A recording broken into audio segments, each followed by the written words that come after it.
Welcome to the थियो study hub. मेरा नाम है शिवानी असवाल। अब आज करेंगे यूनिट 1 का पार्ट 4। ये मेरी इंस्टा और टेलीग्राम चैनल आईडी है। कोई भी क्वेश्चन क्वेरी हो आप मुझसे यहाँ और यहाँ पूछ सकते हैं। ये वाली पूरी पीपीटी आपको टेलीग्राम चैनल आईडी में मिल जाएगी। इंपॉर्टेंट क्वेश्चन वगैरह वहाँ पे मिल जाएंगे। ये आपका सिलेबस है। फर्स्ट चैप्टर कर रहे हैं अभी हम। ये वाला वंश पूरा पढ़ चुके हैं हम, ये भी पढ़ चुके हैं।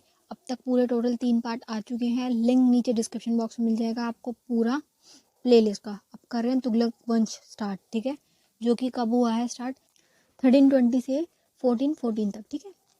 छोटा सा, ये ज़्यादा बड़ा नहीं है ये, ठीक है। बस इसमें ये 3 आएंगे, गयासुद्दीन तुगलक जिसने स्थापना की, फिर मोहम्मद बिन तुगलक, फिर फिरोज शाह तुगलक। बस ये 3 है, छोटा ही है ये, बड़ा नहीं है। तुगलक वंश के ये 3 मेन है, जिसमें सबसे पहले कौन है, गयासुद्दीन तुगलक। 1320 से लेके 25 तक, बस 5 साल का रहा इनका शासनकाल, ठीक है। ये स्थापक हैं, इनका नाम लिख लीजिए, डेट्स लिख लीजिए। सबसे पहले स्टार्ट करेंगे गयासुद्दीन तुगलक ने क्या किया। खुसरो खां के वध के बाद दिल्ली सल्तनत की बागडोर में नए वंश के हाथ में आई, ठीक है। नए वंश आ गया, पूरा का पूरा वंश स्टार्ट हो रहा है नया, जो इतिहास में तुगलक वंश के नाम से जाना गया, ठीक है। इस वंश के स्थापक गयासुद्दीन तुगलक हैं। अलाउद्दीन खिलजी ने राजस्व के क्षेत्र में कई कदम उठाए थे। अभी हमने पूरा पढ़ा ना खिलजी वाला, उसके जो चेंजेस किए इसने, उसकी जो नीतियाँ थी उसमें कुछ चेंजेस किए, कुछ को एज इट इज इसने चलने दिया, ठीक है। उसने किसानों पर 50% का लगान थोपा था। लगान मीन्स टैक्स। उसने क्या किया था, 50% वाला टैक्स कर दिया था अपने फायदे के लिए, उसके पास पैसा है। जाहिर है कि इस नीति से किसान खुश नहीं थे। देखो 50% का टैक्स देना पड़ा, किसान क्यों खुश होंगे कि हमारी इतनी मेहनत करने के बाद हमारे पास क्या बच रहा है। मात्र महीने के कितने कमाते होंगे, 1000-1200, उसमें से टैक्स देना पड़ रहा है। आधे का टैक्स चला गया, 600 टैक्स में चला गया, फिर मन ही नहीं करेगा काम करने का इंसान का, है ना। यूट्यूब भी हमें 55% देता है, 45% खुद रखता है पैसा, क्योंकि अगर उसने 50-50 का रेशो कर दिया तो सारे यूट्यूबर्स चले जाएंगे। भाई हमारा क्या फ़ायदा थी मेहनत करने का। इतनी ठंड में भी खड़े होकर रात को पढ़ा रहे हैं, इतनी रात को हो रही है, ठंड इतनी हो रही है, सच में बहुत ठंड है। इस टाइम पे आपको पढ़ा रहे हैं और अगर पूरा ही पैसा यूट्यूब रख ले, 50% वो ले ले, 50% हमारे को मिले, तो फिर मन नहीं करेगा। यूट्यूब चला के उसने क्या किया, 45 और 55 का रेशो रख दिया, ताकि हमें ऐसे लगे कि हाँ भाई ज़्यादा तो हमें ही मिल रहा है ना, है ना। हमारे को ये फीलिंग है कि भाई 55 हमारे हैं, ताकि हमारा मन भी करे काम करने का। तो यही बात वहाँ पे अप्लाई हो रही है कि किसानों से जब इसने 50% का रख लिया टैक्स के, 50% तुम्हारा 50 मेरा, तो उसमें किसानों का फिर मन खत्म हो जाता है कि वो मन ही नहीं करेगा काम करने का। तो यही कि फिर उसको इसके अलावा दूसरा कर भी देने दे, और भी देने पड़ेंगे। सिर्फ ये थोड़े कि खेती कर रहे हैं, भूमि का कर रहा है और भी कर रहा है, कितनी सारी चीज़ें हैं, सबका हर चीज़ का टैक्स देना पड़ रहा है, तो इंसान के पास बचा ही क्या अंत में। तो इसका क्या था, इस हालात में किसान उत्पादन बढ़ाने के लिए उत्साहित नहीं थे, उनकी मतलब मोटिवेशन खत्म हो जाती है ऐसे, है ना। फिर मन ही नहीं करेगा, पैसा ही नहीं आ रहा तो क्या फ़ायदा काम करने का। तो इसने ये वाली चीज़ देखी गयासुद्दीन तुगलक ने, और इस चीज़ को ठीक किया कि अगर शासन अच्छे से चलाना है तो पहले किसानों को ठीक करना पड़ेगा, खुश करना पड़ेगा, कि उनका भी फ़ायदा हो। उन्हें प्रोत्साहित करने के लिए टैक्स कम कर दो, ताकि उन्हें खुशी मिले कि हाँ हम काम करें। गयासुद्दीन तुगलक ने इक्केदारों से किसानों के साथ नरमी बरती। उसने क्या किया, सॉफ्ट नेचर कर दिया, क्योंकि खिलजी बहुत ज़्यादा रूड था, हद से ज़्यादा उसने गलत वो ले रखे थे कि अगर कोई बेईमानी करता पकड़ा गया तो उसके शरीर का उतना हिस्सा काटा जाएगा, मांस निकाला जाएगा, हर चीज़ में उसने बहुत ज़्यादा स्टिकनेस कर रखी थी। इसने आके क्या किया, नरमी बरती है, ठीक है। टैक्स कम किए, नरमी बरती, अच्छा व्यवहार रखा इसने। यह नहीं, उसने पटवारी, आलमी और कुदारना आदि भू राजस्व से जुड़े कुछ कर्मचारियों से थोड़ी बहुत हेराफेरी करने पर भी सख्ती से पेश न आने और उनको नज़रअंदाज करने का भी हिदायत दी। मतलब क्या बोल रहा है कि थोड़ी बहुत हल्का फुल्का अगर कोई कर रहा है कुछ, मतलब 1000-1200 छोड़, थोड़े कम पैसों का अगर कोई हेराफेरी करे तो कर लेने दो, है ना। कोई बहुत बड़ी चोरी हो रही है, बहुत बड़ा भ्रष्टाचार हो, तब तो बोलने का समझ भी आता है। अगर कुछ थोड़ा मोड़ा हो रहा है पैसों का, तो कोई बात नहीं, छोड़ दो, उसके पीछे इतनी बड़ी सजा मत दो कि इंसान डरे, है ना। इतना ज़्यादा स्ट्रिक्टनेस मत करो, हल्का फुल्का चीज़ों का नज़रअंदाज भी करो, ताकि लोग थोड़े खुले रह सकें, फ्रीडम उनको भी फील हो कि हाँ थोड़े अधिकार हमारे भी। ऐसे इसने चीज़ों को लिबरल करा, उदारवादी था ये एक तरीके से, मान लो। तुगलक वंश की स्थापना गयासुद्दीन तुगलक ने की थी, ठीक है। इसने किसानों के प्रति उदारता दिखाई, मतलब इसने तो किसानों के प्रति अच्छा नेचर दिखाया, नरमी बरती। और अलाउद्दीन खिलजी द्वारा बताई गई भू राजस्व की दरों को कम किया। टैक्स इसने क्या किया, कम कर दिया।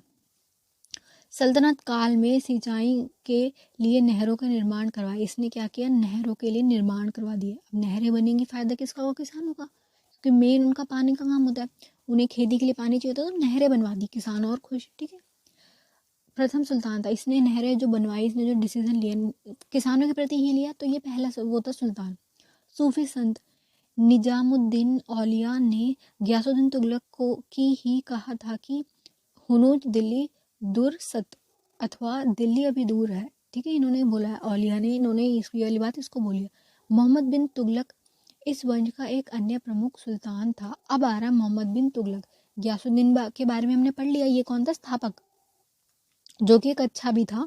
उसने ये वाली चीज़ें देखी, किसान के साथ गलत हो रहा है, उसको ठीक किया, नरमी बरती है, तो छोटी मोटी चीज़ों को अंदरअंदाज किया, इसने ऐसे किया, नहरें वगैरह बनवा दी। इसके बारे में बेसिक किया कि ये काफ़ी अच्छा था, उदारवादी था, अधिकारों पर इसने बल दिया। अब आ रहा है नया दूसरा वाला, जिसका नाम क्या है, मोहम्मद बिन तुगलक। इनकी स्टोरी जाएगी इंटरेस्टिंग, और इनका थोड़ा ज़्यादा पढ़ेंगे इसके बारे में, क्योंकि इनको ना एक तरीके से मूर्ख राजा का नाम दिया हुआ था। मूर्ख राजा, पागल शासक के नाम से ये बहुत फेमस थे। इन्होंने क्यों इन्हें पागल कहा गया, उसके पूरे बहुत सारे रीजन, अब सारे रीजन पढ़ते हुए चलेंगे। ठीक है। इस वंश का एक अन्य प्रमुख सुल्तान है जियाउद्दीन बर्नी। मोहम्मद बिन तुगलक के शासनकाल का 5 प्रमुख घटनाओं का उल्लेख करता है। अब ये कौन है, राइटर्स है। राइटर्स क्या करते हैं, सारी सिचुएशन देखते हैं, लिखते रहते हैं, और उनकी बातें हम पढ़ के हमें पता चलता है कि इतिहास है। तो ये जो 5 इसने गलत डिसीजन लिए ना, 5 प्रमुख घटना है, इसको अभी हम आगे डीप में पढ़ेंगे। इस इंसान ने 5-6 डिसीजन लिए, जिसमें से सारे इनके ऑलमोस्ट गलत ही गए हैं। लिए तो इन्होंने अच्छे उसके लिए थे, कि जनता के भलाई के लिए ले रहे थे, कुछ उन्होंने ऐसा नहीं किया कि अपनी अय्याशी के लिए ले रहा है, लिए जनता की भलाई के लिए थे। बट सारे के सारे डिसीजन गलत चले गए, बिना सोचे समझे डिसीजन लिए। कुछ ये नहीं सोचा कि क्या इसका परिणाम आएगा, क्या इसका रिजल्ट आएगा, मतलब हवा में डिसीजन ले लिए इन्होंने, बिना सोचे समझे।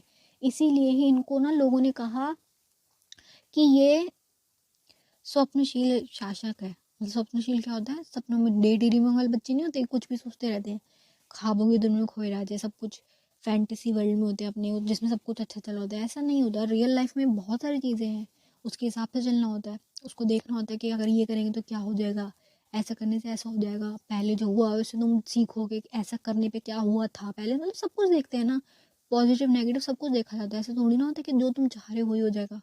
इन्होंने डिसीजन सारे गलत लिए हैं, वो सारे डिसीजन अभी हम पढ़ेंगे, इसलिए इनको पागल राजा की उपाधि वगैरह मिली है, मूर्ख शासक इन्हें कहा गया। इसके अनुसार मोहम्मद बिन तुगलक ने 1325 से 26 में ईस्वी में द्वार क्षेत्र में कर वृद्धि में कर दी। इसने क्या किया, टैक्स बढ़ा दिए। जो पहले वाला शासक आया था उसने गिराए थे, टैक्स कम किए थे, जनता खुश थी, इसने बढ़ा दिए, जिससे क्या होगा, जनता नाराज हो गई। उसने 1323 में ईसाई में, बेटा हिंदी वाली ना काउंटिंग बड़ी वो मुझे लगती है सच में, मुझे ये 79, 86, 85 ये नहीं याद होते, तो इसको इंग्लिश में पढ़ेंगे। 1327 ईस्वी में देवगिरी को अपनी राजधानी बनाया। इसने क्या किया, देवगिरी को अपनी राजधानी बनाया। इसने 2 बार तो शिफ्ट करी है राजधानी, जिसका कोई लॉजिक नहीं था। इसने कैपिटल को इधर से उधर घुमाया, 2 बार गलत प्रकार से इसको लोगों को शिफ्ट किया कि हमें यहाँ से दिल्ली से वहाँ जाना पड़ेगा, फिर वहाँ जाके इसको अच्छा नहीं लगा होगा, अच्छी फीलिंग नहीं, वापस आया फिर ये घूम के। तो ये जो इसने बार बार ये किया, इससे जनता नाराज़ कि बार बार जो ये राजधानी का परिवर्तन किया जा रहा है।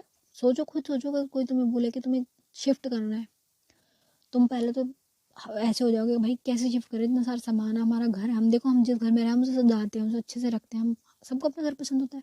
तुम्हें शिफ्ट करना पड़ रहा है, मजबूरन तुम्हें जाना पड़ रहा है, फिर वहाँ जाकर तुम सोचोगे सेटल होने का कि अब क्या करें, आना तो पड़ेगा ही, राजा का हुक्म है, जान से ही मार देगा वो अगर उसके खिलाफ गए तो। वहाँ जाके तुम सेटल होना चाह रहे हो, तुम्हें थोड़े दिन रहे, तुम सेटल हुए, तुम करा, तुमने काम झंडा ढूंढा अपना वहाँ पे, फिर पता चला चलो वापस चलो। अब ऐसे थोड़ी ना होता है, डिसीजन ऐसे लिए जाएंगे कि बार बार तुम ऐसे चेंज कर रहे हो, ऐसा नहीं होता। ये सारी चीज़ें उन्होंने बहुत गलत की, जो राजधानी परिवर्तन के इन्होंने डिसीजन लिए, ये इनके गलत गए। टैक्स वाला इनका पूरा गलत गया। आक्रमण करना स्टार्ट कर दिया इन्होंने, ये नहीं देखा कि हमारी खुद की हालत ख़राब चल रही है, आर्थिक तंगी है, दूसरों पे आक्रमण कर रहे हैं। वहाँ जाके पता चला दोनों बार हार गए, 2 जगह आक्रमण करा, दोनों जगह हार गए। A to Z गलत डिसीजन लिए इन्होंने। सिक्के चला दिए, मतलब तांबे के और सिल्वर के सिक्के चला दिए, जो कि ऐसे सिक्के बनाए, ऐसे इन्होंने वो बनाई कॉइन्स, जिसको आराम से बच्चा भी ड्राइंग से बना दे। सबके पास उसकी स्टैम्प बना ली लोगों ने, खुद ने स्टैम्प बना ली उसकी, और उसको मतलब से गोद के खुद ही ने पैसे बना ली लोगों ने, क्योंकि उस टाइम पे करेंसी नोट वाली तो थी नहीं, कॉइन वाली थी। तो जो ये कॉइन्स थे, ये जो तांबे के सिक्के होते हैं, लोगों ने खुद बनाना स्टार्ट कर दिए। अब उससे फिर अराजकता फैल गई कि सबके पास इतना पैसा आ गया, सबने ही बना लिए, तो फिर मार्केट में भ्रष्टाचार फैल जाएगा, सारी चीज़ों के दाम बढ़ जाएंगे, महंगाई हो जाएगी, फिर ऐसे पूरी व्यवस्था खराब हो गई। फिर इसने देखा कि अब क्या किया जाए, फिर इसने क्या डिसीजन लिया कि सारे सिक्के जितने भी मार्केट में आ गए हैं मेरे को दे दो, सारे राज दरबार में आओ, मुझे दो, और इसके बदले में सोने और चांदी के सिक्के ले जाओ, जो कि उससे भी वर्स्ट डिसीजन था। इससे क्या फ़ायदा होगा, जनता के पास तो पैसे जा ही रहा है और सोने चांदी के सिक्के जा रहे हैं, लोग और लालच में आ जाएंगे कि हमें तो सोने का सिक्का मिल रहा है इसके बदले में, लोग और उसको तो करेंगे। मतलब कुछ भी इन्होंने ये कंट्रोल नहीं कर पाए किसी भी चीज़ को, ठीक है। A to Z डिसीजन इनके गलत गए हैं, बिना सोचे समझे गलत गलत डिसीजन लिए। सेना को 1-1 साल की इन्होंने वो दे दी पेंशन, कि तुम 1 साल की तुम्हारी आने वाली एडवांस पेमेंट पूरी 1 साल की इन्होंने दे दी। अब उससे हुआ क्या, जो इनका राजकोष है उस पर कितना वो पड़ेगा, कितनी बड़ी सेना होती है, लाखों में सेना होती है इनकी, हर सैनिक को 1-1 साल की एडवांस सैलरी अगर तुम दे रहे हो तो सोचो कितना बड़ा उस पर बोझ बढ़ रहा है। उसके बाद हुआ क्या, हार गए। सोचो क्या सोच के 1 महीने 1 साल की पूरी एडवांस सैलरी दी, और उसके बाद पता चला युद्ध चला ही नहीं 1 साल तक, 2-4 दिन में जाके वहां से हार गए। अब क्या, सैलरी तो दे दी, अब क्या वापस लोगे, कैसे लोगे वापस, आधे ज़्यादा सैनिक ही मर गए, किसको कैसे वापस लोगे सैलरी। तो ऐसे कर करके इन्होंने जो पूरी वो था ना शाही कोष, उसको लुटा दिया इन्होंने गलत गलत डिसीजन लेके। क्योंकि ये तो मैंने पहली बार ही सुना है कि पूरे 1 साल की फिक्स्ड सैलरी जो होती है वो पूरी दे दी, एडवांस में दे दी, ऐसा कहाँ होता है। और वो भी सैनिकों को, जिनका पता ही नहीं चला कि जाके डूब गए सारे। और लड़ने कहाँ गए, तिब्बत ऊपर की तरफ, जहाँ पे पहाड़ी एरिया है, ठंड वहाँ इतनी, इंसान नॉर्मल हालत में नहीं जा सकता। 10,000 सैनिक भेजे, 10,000 में से सिर्फ 10 बचे, सिर्फ 10 सैनिक बचे जो आके बता रहे हैं हमारे साथ ये हुआ है। वहाँ पे लड़ना बहुत मुश्किल है, वहाँ चलना ही मुश्किल है, वो पहाड़ी एरिया है, वहाँ पे जाके सांस लेना। वहाँ जो भेजा इन्होंने, इसने क्या सोचा कि तिब्बत और चीन वगैरह वाले के एरिया को कब्जा करना चाह रहा था, विस्तार करना चाह रहा था। बट वहाँ की सेना जो है इनसे 10 गुना ज़्यादा है, बहुत ज़्यादा पावरफुल है वहाँ की सेना। और वो उनको उस रास्ते पे वो चलते हैं, वहाँ वो रहते हैं, तो उनको पता होता है पहाड़ी एरिया में कैसे रहना है। इन लोगों को थोड़ी ना पता था, जिन्होंने अपने यहाँ से 10,000 सैनिक भेजे, 10 के 10,000 मर गए, कोई बचा ही नहीं। 10 सैनिक बचे थे जिन्होंने आके अपनी आप बीती बताई कि हमारे साथ ऐसा ऐसा हो गया। बिना सोचे समझे डिसीजन लिए हैं इन्होंने, ठीक है। 13वीं ईस्वी में उसने सांकेतिक मुद्रा चलाई, जो कॉइन वाला बता रही हूँ वो कॉइन वाला ये प्रचलन में आई। इसके दौरान खुरासान के अभियान, ये जो 2 बार इसने लड़ाई लड़ी है ना, जहाँ दोनों जगह जाके हारा है, वहाँ पे खुरासान के अभियान चलाए जिसमें ये दोनों जगह हारा। इस अवधि के दौरान उसने कारचलित का अभियान भी किया था, 2-3 अभियान चलाए, इनके नाम लिख रहा हूँ अभियानों के, और सब में हारा है ये, ठीक है। हालांकि उसने ये सभी कार्य अपने राज्य की बेहतरी के लिए थे। देखो डिसीजन उसने खुद अपने पर्सनल उसके लिए नहीं लिया, वो चाह यही रहता कि मेरे राज्य का विस्तार हो, हमारा शासन अच्छे से चले। बट ये डिसीजन गलत थे सारे, बिना सोचे समझे गलत गलत डिसीजन ले लिए, ठीक है। लेकिन वह इसमें सफल नहीं हो पाया, ठीक है, सफल नहीं था, असफल, हार गया, रिजल्ट सारे गलत गए। इसलिए मोहम्मद बिन तुगलक को कुछ विद्वान पागल सुल्तान भी कहते हैं। लोग तो अब बोलेंगे कि ये क्या कर रहा है, 5 डिसीजन, 5 के 5 गलत, ठीक है। फिरोज शाह तुगलक एक अन्य प्रमुख आया, ये पूरा पढ़ लिया आपने, तुगलक वाला। मोहम्मद बिन तुगलक ने जो जो गलत चीज़ें की वो सारी। अब फिरोज शाह तुगलक, फिरोज शाह तुगलक इसके बाद जो नेक्स्ट आया है वो क्या है, एक अन्य प्रमुख तुगलक सुल्तान है। इसने स्वतंत्र और आदर्श मुसलमान सिद्धांत करने की हर संभव कोशिश की। इसने अच्छी चीज़ों के लिए प्रमोट किया, मतलब ये आदर्श मुसलमान बनाने के लिए उसने हर संभव कोशिश की। इसने पुरी के जगन्नाथ मंदिर को और कांगड़ा के ज्वालामुखी मंदिर को नष्ट किया। इन्होंने, ये मुस्लिम थे, ठीक है, इस्लाम धर्म वाले थे, उस समय के तुर्क से ये आए थे, भारत में कब्जा किया। इन्होंने क्या किया, ये वाले मंदिरों को तोड़ा, नष्ट किया, वहाँ पे मस्जिदें बनाई, मस्जिदें नहीं बनी तो लूटपाट की, ठीक है। फिरोज शाह तुगलक ने ब्राह्मणों पर भी जजिया कर लगा दिया। जजिया कर क्या है, ऐसा टैक्स जो मुसलमानों को नहीं देना, जो जितने भी गैर मुस्लिम है ना उनको टैक्स देना पड़ेगा, ये इसने रूल बना दिया, जिसको कहा गया जजिया कर, कि जितने भी नॉन मुस्लिम्स है, जो भी हिंदू हो गए, ईसाई हो गए, उन सबको टैक्स भरना पड़ेगा, ठीक है, बचे हुए शेष जितने भी धर्म बचे, ठीक है। हिंदू मुस्लिम तो ये हो गए, सिख ईसाई जो भी बचे हुए हैं ये इनको देना पड़ेगा। इसमें गुलामों के लिए एक पृथक विभाग दीने बदगान की स्थापना की। ठीक है, अब एक बार बेटा आप दोबारा से रिवाइज करवा। मोहम्मद बिन तुगलक ने जो 5 गलत फैसले लिए थे उसको एक बार पढ़ लेंगे। ठीक है, लिख लीजिए अब आप। मूर्खतापूर्ण बजटीय परीक्षण किया, उसने शुल्क की दर को बढ़ा दी। यहाँ पे जो टैक्स वाला था ना उसने मूर्खतापूर्ण वो डिसीजन लिया कि टैक्स को बढ़ा दिया, जिससे इसी का नुकसान हुआ। टैक्स से देखो फायदा तो मिल रहा है कि जनता, उसका पास पैसा जा रहा है, बट क्या जनता भी तो नाराज हो रही। जनता का क्या, जनता को भी तो देखा जाएगा। राजधानी परिवर्तन, कैपिटल जो इसने शिफ्ट की वो वाला पढ़ लेते हैं।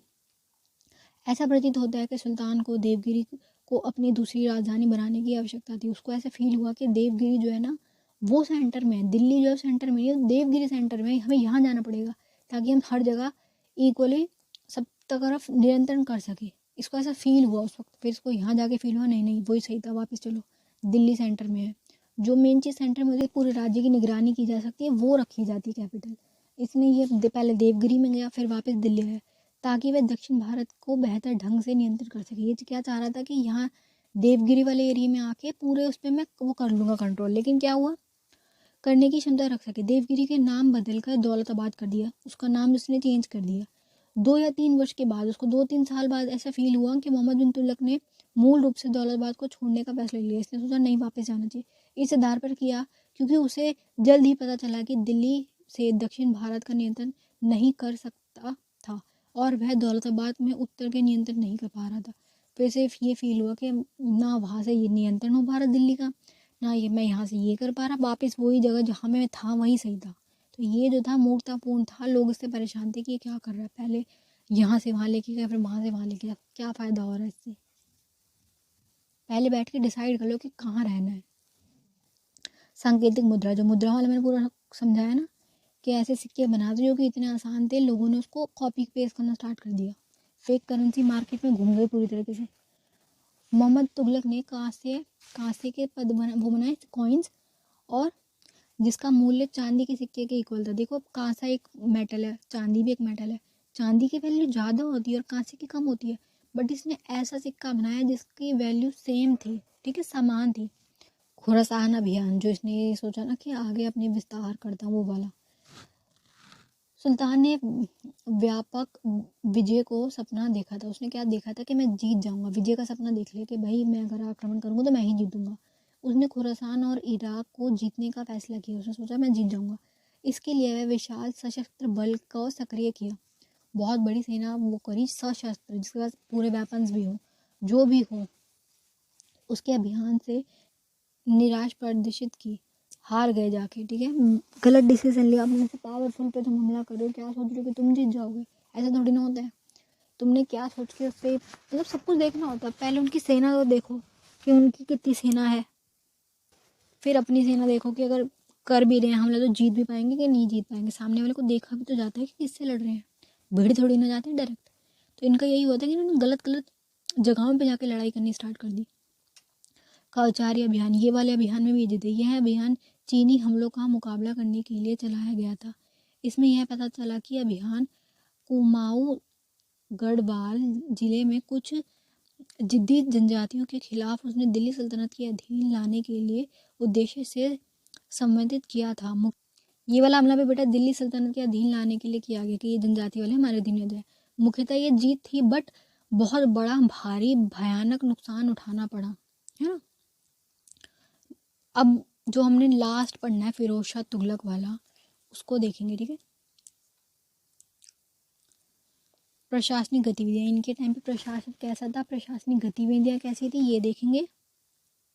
इन्होंने क्या क्या चेंजेस किए वो पढ़ने, बस इनको ज़्यादा बड़ा नहीं है, 1-2 स्लाइड में ख़त्म हो रहा है। शासन बनाने से पहले फिरोज शाह तुगलक को प्रशासन का अनुभव था। इसने ना सारी चीज़ें देखी हुई थी फिरोज शाह तुगलक ने, कि मोहम्मद बिन तुगलक ने क्या क्या गलत डिसीजन लिए, इसने पूरा देखा हुआ था।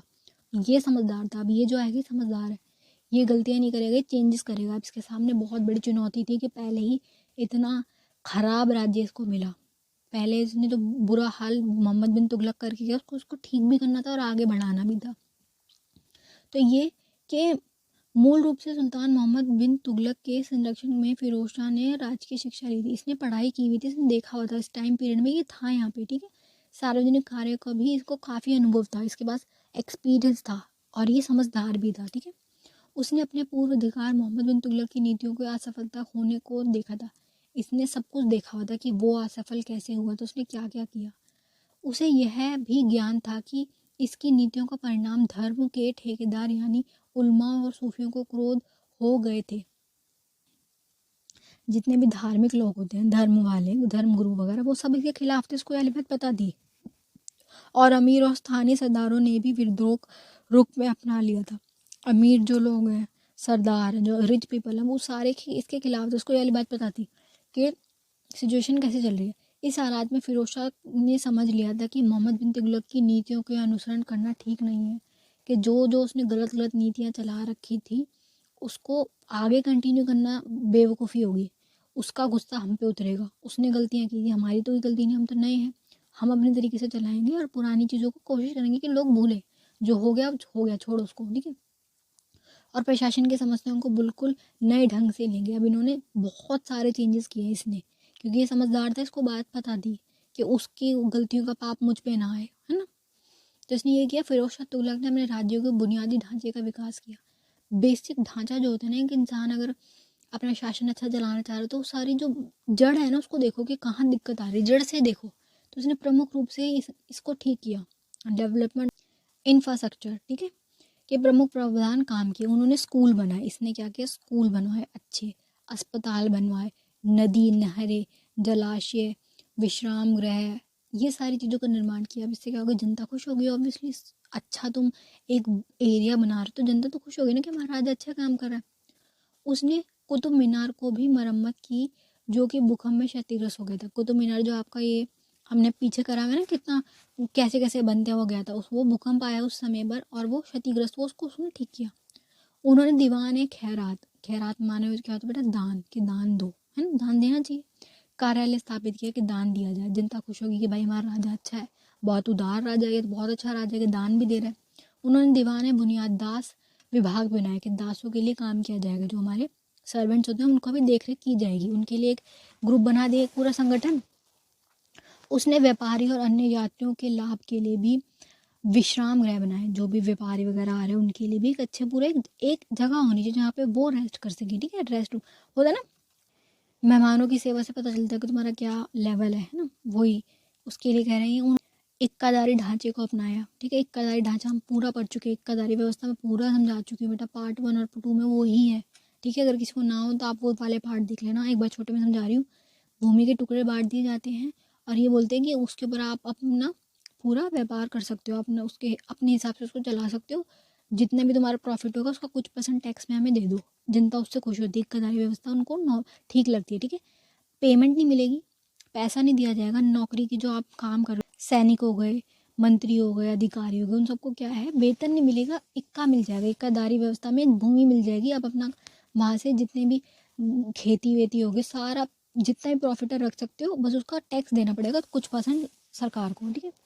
उन्हें 4 नए शहर फिरोजाबाद, फतेहाबाद, जौनपुर और हिसरी, ये सारे स्थापित किए।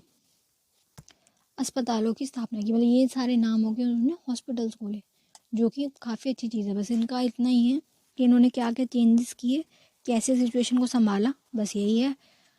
बाकी अभी भी किसी को कुछ ना समझ आ रहा तो आप मुझसे कमेंट बॉक्स में पूछ सकते हैं। Best of luck for your exam.